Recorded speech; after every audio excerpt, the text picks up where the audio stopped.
Hello everyone, today we're talking about asynchronous work, the Silicon Valley super trend. We're going to be talking about what it is, the benefits, the challenges, and tools that you can use to implement asynchronous work yourself. What is asynchronous work?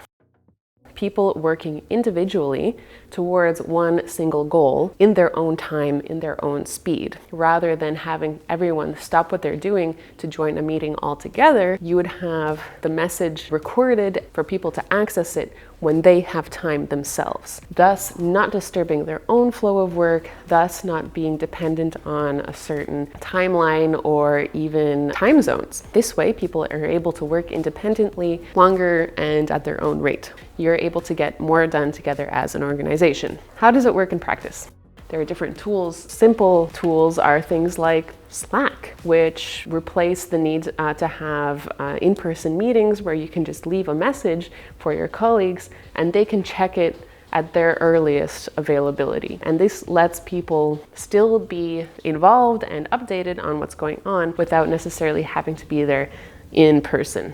And it's different for every industry and every different process. For example, translation management softwares, translators working on translations separately, you can have developers who are automatically notified when translations are ready, and then you have designers who are able to automatically see how those translations will look.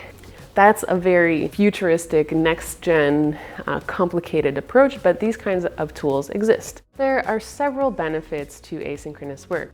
Communication across wider geographic areas provides more independence, and any communication within the team does become more purposeful. It can also be considered that asynchronous work helps people improve their work-life balance. They can work what's best for them, what works best for their bodies, for their time zone, for their family. All of this leads to better quality of life for the employees, in theory, heightened productivity for the organization as a whole. Before we move on, make sure to subscribe to this channel. We come out with videos like these all the time, so don't miss out. At the same time, there are a few negatives of asynchronous work, and one of them is that it can hamper collaboration because communication is happening not interpersonally, but through a system. And we all know that things can be lost in translation. For asynchronous work to work well for an organization, it's very important to have a solid system in place that everyone knows what the expectations are, how to use it, and how to ensure that communication is still effective.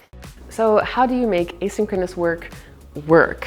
Well, of course, technology plays a big part in that whole concept. First step would be allowing employees the freedom of working in their own spaces, in their own time. And for many companies and in some countries where it's by law mandated that employers should have kind of hours worked, there are technologies that can help you clock employee hours. And one of those is Desktime. It helps keep employers updated that everyone has been available for the certain amount of hours that they needed. But it also gives employees the ability to clock off without guilt, knowing that they have fulfilled their duties towards their workday, confidently step away from the computer and feel good about that. And of course, you will also need a platform for communication, and there are several that you can use. So let's get into our list of 7 tools that you can use to implement asynchronous work. One is Slack. So chances are you already know Slack. It is a platform that lets you communicate with employees in a written way, with GIFs, with uploaded videos, in a variety of channels that you can specify yourself. Second is Confluence, which is a platform where you can put all of the company knowledge in one place. When there is someone who needs to find something out, then they know where to find it rather than scrolling endlessly through different Slack messages. Number 3 is Google Workplaces. It can be Google Workplaces. I think Microsoft Suites also has something to offer, but essentially it's a cloud-based platform of tools that includes things like Google Docs and spreadsheets that can be shared with other people and thus can be accessed, can be edited, can be commented, facilitates collaboration within an organization.